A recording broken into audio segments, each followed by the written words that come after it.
Welcome back to MCOC AlBundyRules. What I have here is to once and for all end a debate that I've seen lots of people say. I've said myself. So it's going to be PSYLOCKE versus Magik head-on-head, 3 rounds, first 3 fights of ROL. Well, there's 500,000 plus health pools, so there's 3 tangibles. So instead of the subjective, who's better, she's better, they're worse, blah, blah, blah, let's get into real tangibles, quantitative analysis based on 3 categories, stuff I can measure. Time it took to win the fight. So I'm going to play the same basic play style, play to the strengths of both champions, and I'm going to see how long each fight took. See who did it quicker. Second item is going to be number of hits it took to KO the defender. How many overall hits it took. So the amount of time, the amount of hits. Since both of these are power control champions, people debate who's better power control, who hits harder, blah, blah, blah. Going to be the number of specials defender held to see if one is dominant, better at power control than the other. So these are the 3 items I'm going to use because I can measure them. They're measurable outcomes. So 3 rounds. First round, PSYLOCKE is going to go ahead and have the advantage as far as class advantage. Then the next fight is going to be to win round 2. Magik will have the class advantage. In round 3, neither champ will have a class advantage. So I'm keeping this as fair as humanly possible for both. I'm trying to fight to kind of their strengths, and I'm trying to stay aggressive as possible, depending on the AI. ROL fights are infamously known for being somewhat passive.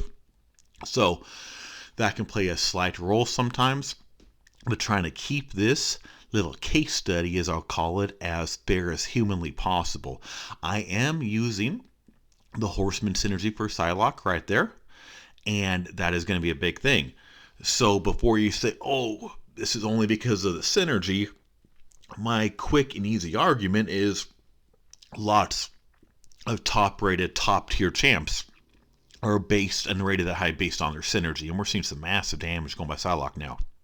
So thing without synergy is blah. Okay, colossus without synergy, I can't play colossus without synergy personally. Domino without synergy, not so great. So before you come up and say, oh, she's only good because of synergy, well, what about all those other champions that nobody blinks an eye on that are on these tier lists at top tier, an S tier, and a above God, or whatever all those silly tier names are. So we saw she got through that fight in only 80 hits for an R2 6-star in 1 minute and 25 seconds. She kept this 550,000 health pool to only 2 specials used. So that's some pretty decent stats right there. Am I claiming her to be the best, most OP champ in the game? By no means. Was that statistics of a trash champ or as a noodle hitter? Absolutely, positively not. In fact, I was testing out an R5 Apocalypse who's known to be pretty good at playing him in optimal. It took me almost twice that many hits to get through this fight, and I was with him having a class advantage as well. So, of course, different variables will play a role here. So now I have Magik. So this is still round 1. This is part 2. Every round has 2 parts. Part 1 will be PSYLOCKE. Part 2 will be Magik. So we see, then I will compare them at the end of each round, see who won based on all 3 categories. And as we'll see here, I'm playing Magik very aggressive, playing her optimal, and of course doing my best based on passive AI, keeping her going nice and strong. So the difference here, both just have some basic support synergy teams, nothing dramatic, with the exception of PSYLOCKE again has horseman activated from the Apocalypse synergy, because I've done a few videos on PSYLOCKE and people keep saying, oh, she hits soft. We just saw her do 550,000 health pool in only 80 hits in less than a minute and a half. That is not a soft hitter. People are like, oh, Magik has better power control than her. So let's see, let's put this to the test. Let's take out the subjective, opinionated, biased information, and let's see what happens. Let's see what goes on.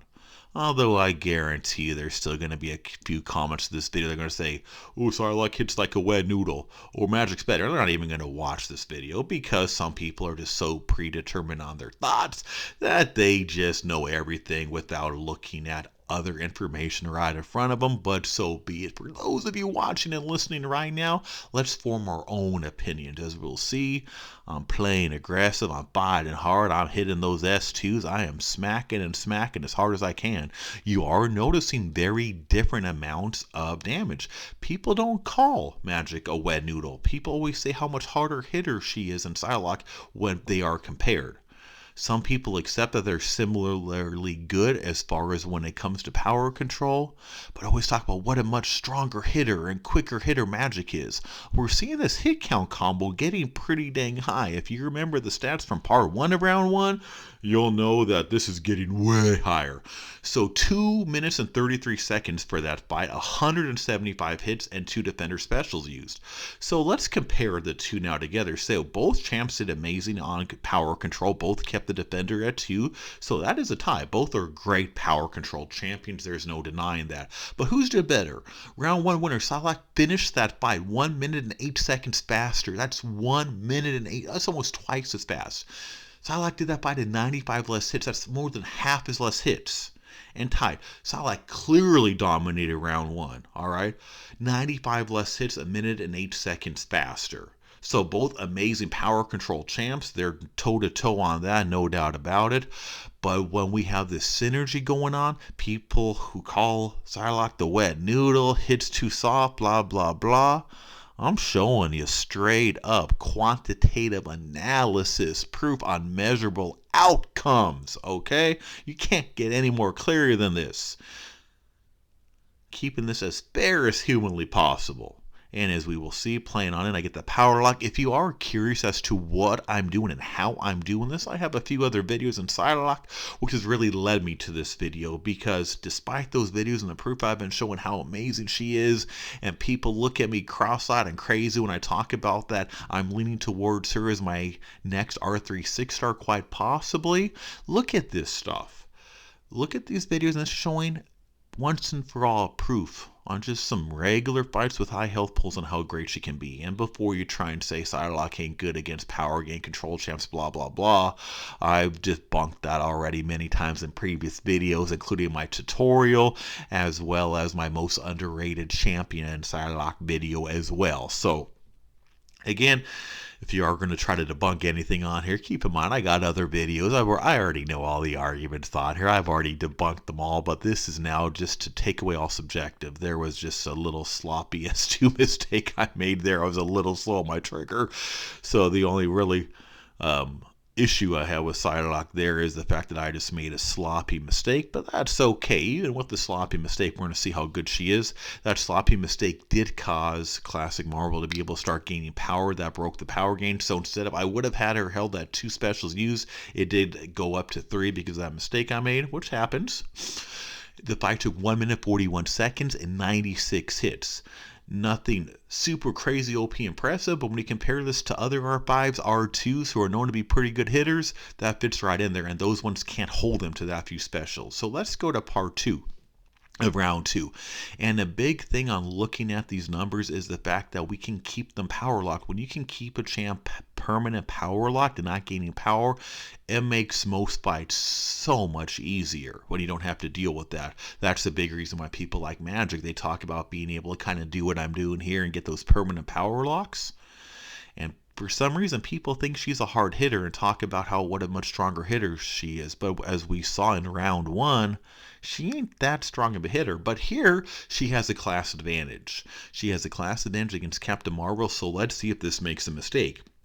She has a clear advantage in this fight as opposed to PSYLOCKE, who fought in part 1 of round 2.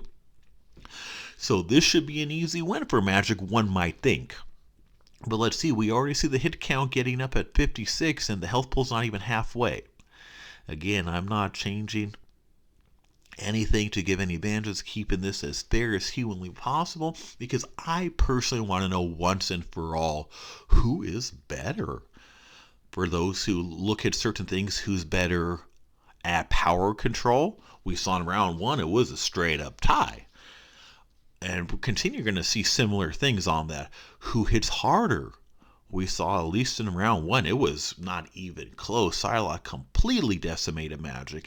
And for those who argue, oh, the one synergy with Horseman of Apocalypse is needed for PSYLOCKE, yeah.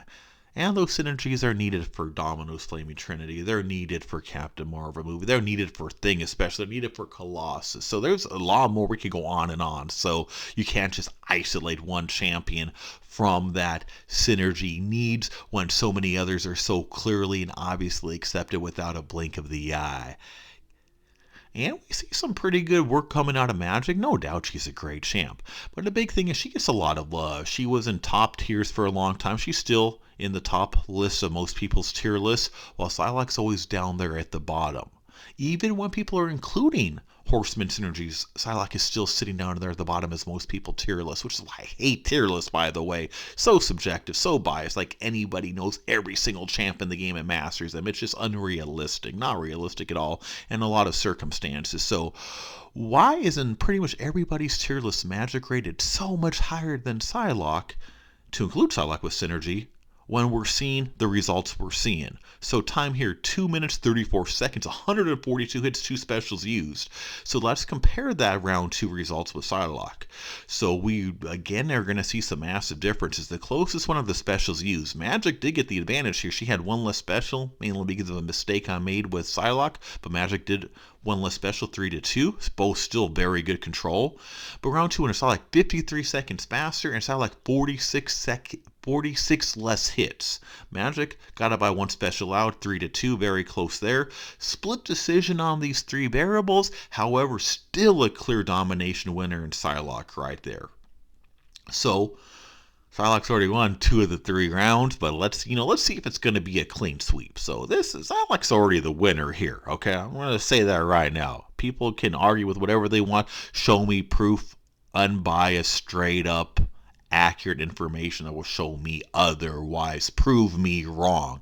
Until you can prove me wrong with video content that is fair and that I know is how it's set up, then the video speaks for itself. So we are going into round 3 now. And PSYLOCKE has been doing very well the first 2 rounds, as we've seen, going for that power lock. This time I pushed JUCCERNAUT to S2 just so I can clean him out on power lock. Again, if you don't understand how I'm using PSYLOCKE, please watch my tutorial on her that explains the power lock stuff. If you don't know how I'm doing so much damage with her, please watch my PSYLOCKE most underrated champion in the game video, because that will explain how I'm doing so much damage. When you combine the 2 together, this is what you get, okay? An amazing champ who can just permanent lock a champ. I show on the tutorial on how to get around power gain champs and power nodes such as like Hyperion and stuff like that. Very easy to do with PSYLOCKE because she does have power lock S2 just like Magik does. She can also spam S1s when done correctly on the bars of power, and I explained that in the others. We're seeing some strong S2 damage going on. We've seen I can get some pretty good heavies going on when I get those PSIs up. I have a video showing her of doing close to 250,000 damage on a single heavy when I get those PSIs way up. See good S2s going on with the power lock going on, even though I've already got JUCCERNAUT permanent power locked. And just going to town on him, we see a nice strong 60,000 heavy. Didn't have a whole lot of PSIs up, but there, 1 minute 55 seconds. I completely took away the unstoppables out of the fight because I kept him power locked. He only used one special that entire fight, so I never had to deal with the toughest part on JUCCERNAUT, is unstoppables after specials, and only 83 hits. So those were some pretty good numbers there on a almost 550,000 health pool. So let's look at part 2 of round 3, and that was just a sloppy little mistake there, but it will not be detrimental on the variables. I am not punishing either champ for stupid little mistakes I made. The only one who would take any punishment for a hit would be PSYLOCKE, because that would break her permanent power lock. So as long as you can keep a combo with PSYLOCKE, you can keep them permanent power locked. So that little mistake won't have any outcome on the measurables here. And now continuing to fight. Again, staying aggressive, coring on up, getting up to those S2, smack, smack, smack. But we're seeing some clear differences on these basic attacks. We're seeing some clear look at those attacks compared to PSYLOCKE attacks. As far as damage, look at those S2s as well. Big difference there. A big thing on Magik 2 is she relies on continuous special spamming which can hurt with recoil. Okay? Thankfully, she can get some of that back with her awaken ability on the limbo, but PSYLOCKE technically only has to do one special and can permanent power lock after that point, so she doesn't have to rely on specials. On some of the fights, I did a few S2s just to get some big chunks to show what she can do for the hit count, but that's not needed. I could just take a few extra hits on the defender, a little bit of extra time, and so be it. So during a fight like this, Magik is going to have to spam tons of special 2s to keep them power locked. PSYLOCKE can do it in one. So another variable there that I did not choose to measure, because it can kind of even out with if you are getting the limbo based on, of course, your Magik's awaken and all those kind of elements and your timing of the specials. So again, I got him cornered. We are seeing the hit count getting up. So those of you doing the math, and remember from part 1 of round 3, already know how this one is swaying. So getting JUCCERNAUT there, I stopped to make sure I stopped him before he was able to get to S1, so I could get the S2. So I'm playing as fair to both champs as I possibly can. I kept both champ synergy teams fairly fair, with the exception, of course, the Apocalypse horseman of Apocalypse synergy, as I definitely announced for PSYLOCKE, which is the big difference. See, without it, she hits much softer. Again, nobody is denying that. Nobody's denying that. But then again, nobody denies some of these other top-rated champs need synergies in order to be elite, but people still consider them elite champs. So we see the final outcome here. 2 minutes and 50 seconds to do that fight, 179 hits. Only one special defender got the entire time. So both champs did amazing in this fight as far as holding them. It was a tie, but the round 3 winners. So PSYLOCKE again, 55 seconds faster, 96 less hits. That's a lot of less hits, much faster. And they tie with one special, held the defender to the entire fight. Both great power locking champs. PSYLOCKE clearly won round 3 yet again. So for those of you keeping track, watch the whole video. PSYLOCKE clearly won all 3 rounds. A dominant winner. I'm just completely dominated this 3-round PSYLOCKE versus Magik quantitative matchup. Yes, the synergy was used, but champs like Thing, Domino, Simum, Colossus, etc. rely heavily on these synergies and rank very high on tier lists. So why the double standard is what I'm asking. Why is Magik considered rated higher on most people and everybody's list, much higher, as opposed to PSYLOCKE, when PSYLOCKE is clearly dominating there? So let's get rid of some of these biased thoughts, give people a chance. Let's see for ourselves on this. Hope you liked the video. Don't forget to subscribe. MCOC, AlBundyRules.